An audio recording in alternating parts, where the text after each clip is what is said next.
We are on air. I got a brand new hold up. I got a brand new microphone. It's a boom microphone, unlike the webcam mic that I was using, which I couldn't really tune nothing on it. Let me get WSB3 up here. So tomorrow we do have a chance of tornadoes, damaging winds, hail. We have pretty much everything. Um, you know, damaging winds, hail, tornadoes, all of that. Let me check my audio.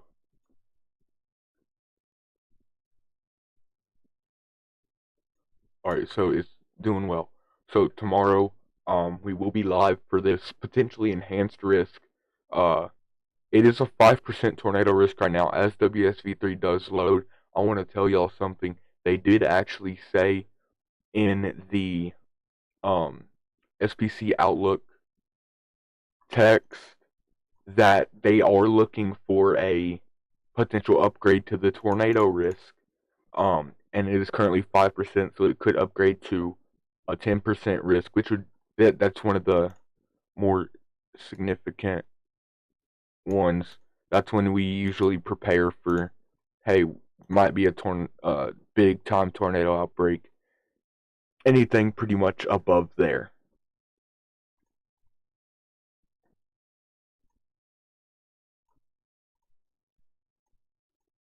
Hold up.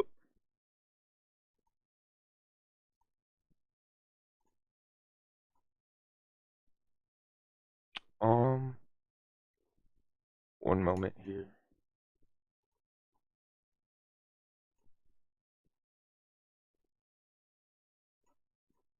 Much better. Okay. So, hello, top fan. Hello. If you can't really tell, I got a brand new microphone. So, tomorrow,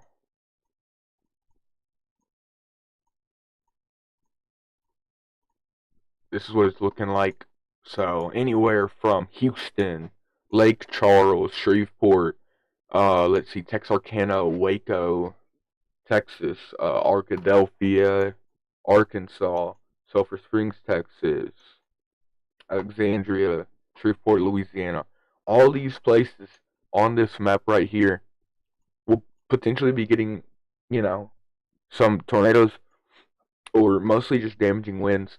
And something that um, is significant also is anywhere from Graham to Sherman. I'd say Austin as well. Dallas. Well, Dallas is on the very edge of this. Yeah, Dallas will probably be in the pretty close to the middle tomorrow in this slight risk if they do upgrade it. Because we are currently looking at a 5% tornado risk. Uh, there, but that doesn't mean anything. They could easily upgrade within the next 24 hours that we do have. Um, like such right here. Dallas is excluded, but I'd say Dallas will probably be in the same area, um, like on the tornado risk as they are on the slight risk.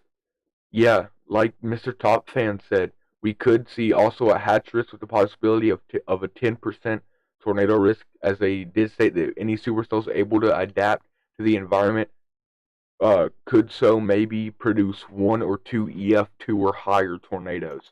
So you don't hear that wording daily or on a 5% outlook like this, and we will likely see a 10% risk, which with the I'm having a stroke with that hatched risk.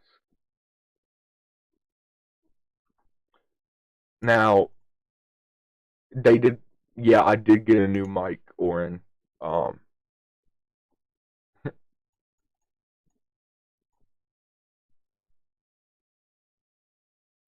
now,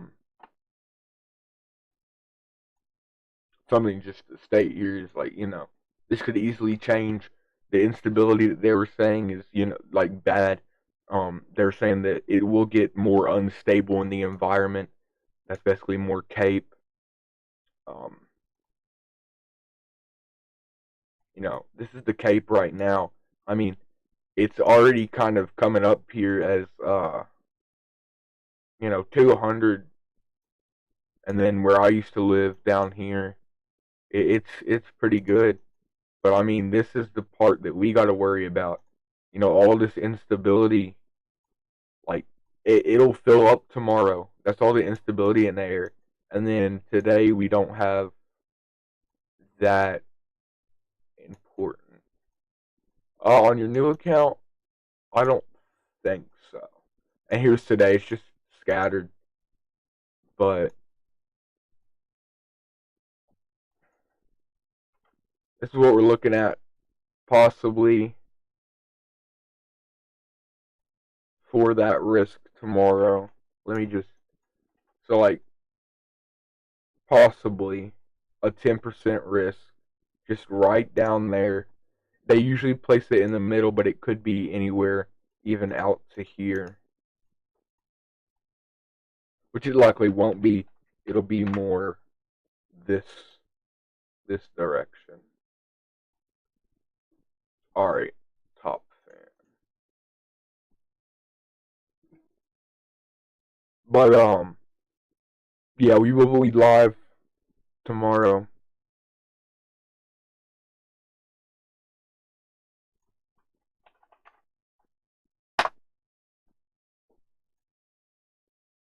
All right, I sent it.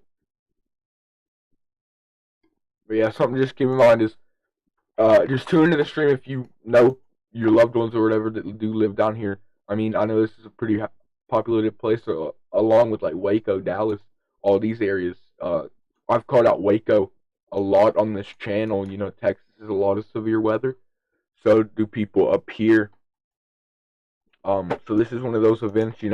It's at the end of the year. It's in December. This shouldn't really be happening, but uh, that's what most people think. But in the weather community, this happens all the time. Just like Mayfield, that just happened to be such a significant event. People are like, "Oh my God!"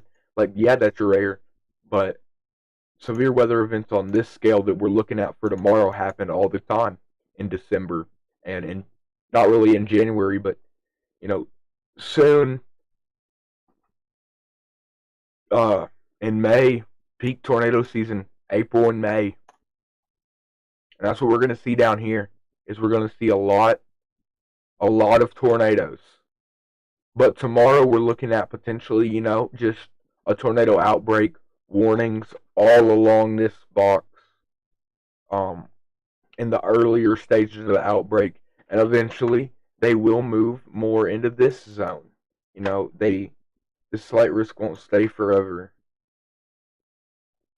It'll eventually move like more into here as the day goes on. 7 people watching, welcome in.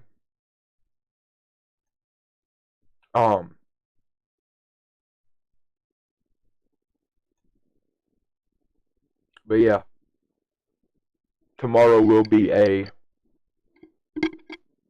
interesting day.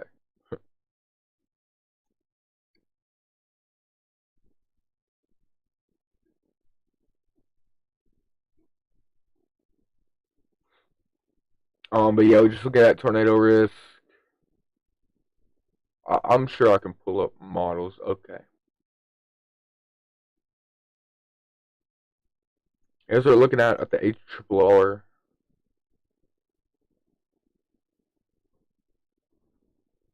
Reflectivity. So this is tomorrow at 4 a.m. if it'll load. Tomorrow, we got some storms around Panama City. So this only goes to 8 a.m. But, Wichita Falls already getting in some severe weather now. If we go to the GFS, this goes way farther. This goes multiple days. So if we just go to 1 p.m., we're seeing this big blob of red. And that's pretty significant. We skip to 4. This big line of storms down here. This this is what we're looking out for to have the tornadoes. And you skip to 7. Look, it's way bigger. This is going to be like a linear event, with some tornadoes embedded within it. We've seen this before. This this is this is significant right here. It'll go up through Little Rock. This tornado line will go all across the United States. It'll start to bow out, and even into 4 a.m., this thing is still going past Kentucky. But it's just weakened. But if we go into 1 p.m. on on Friday, yeah, on Friday, this thing's going straight through Kentucky. You go to the end of the day on 7 p.m. on Friday, and this thing is still showing signs of going. So this thing is going to go slow. It's going to be strong. If we go to the NAM 3 right here, this doesn't really go too far, but it does go out till tomorrow. And this is what we really want to look at. So tomorrow at 12 p.m. Look at this. So it's heading through Dallas. It's going pretty fast. Around 12. Now if we skip to 2, this thing's probably over here. Hail, damaging winds. You saw the damaging winds being forecasted by the models, and look at this. So there's going to be some supercells all the way in front of it, and there's going to be also this big line of storms that'll probably weaken those supercells. Yes, it'll probably, kill them off. It'll eat them. But the damaging winds and hail threat with the chance of some embedded tornadoes are possible, or it is possible tomorrow. As, this is one of the more significant ones we've seen in a little bit. Or the chance of a hatched risk 10%. And, people down back here aren't missing out. A lot of snow. I mean, yeah, I'd say that's probably snow. That's just what we're looking at right now for tomorrow. This is not accurate, but it could easily change. But usually it is pretty accurate.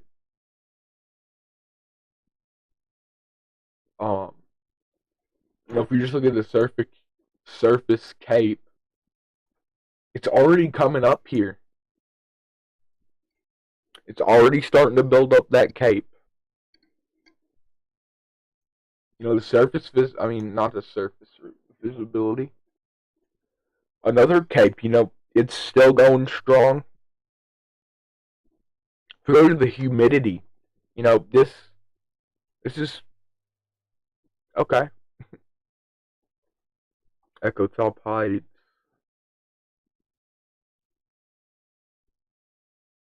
Look at the helicity. Like New Orleans. This ain't too significant, but it's following that cape.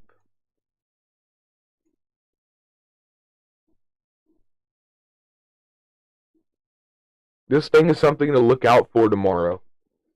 This is going to be one of probably the last severe weather events we will get in pretty much all year. So I'll see you guys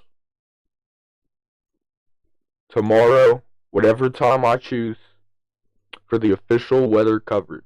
And I'll be live all day. So see you guys.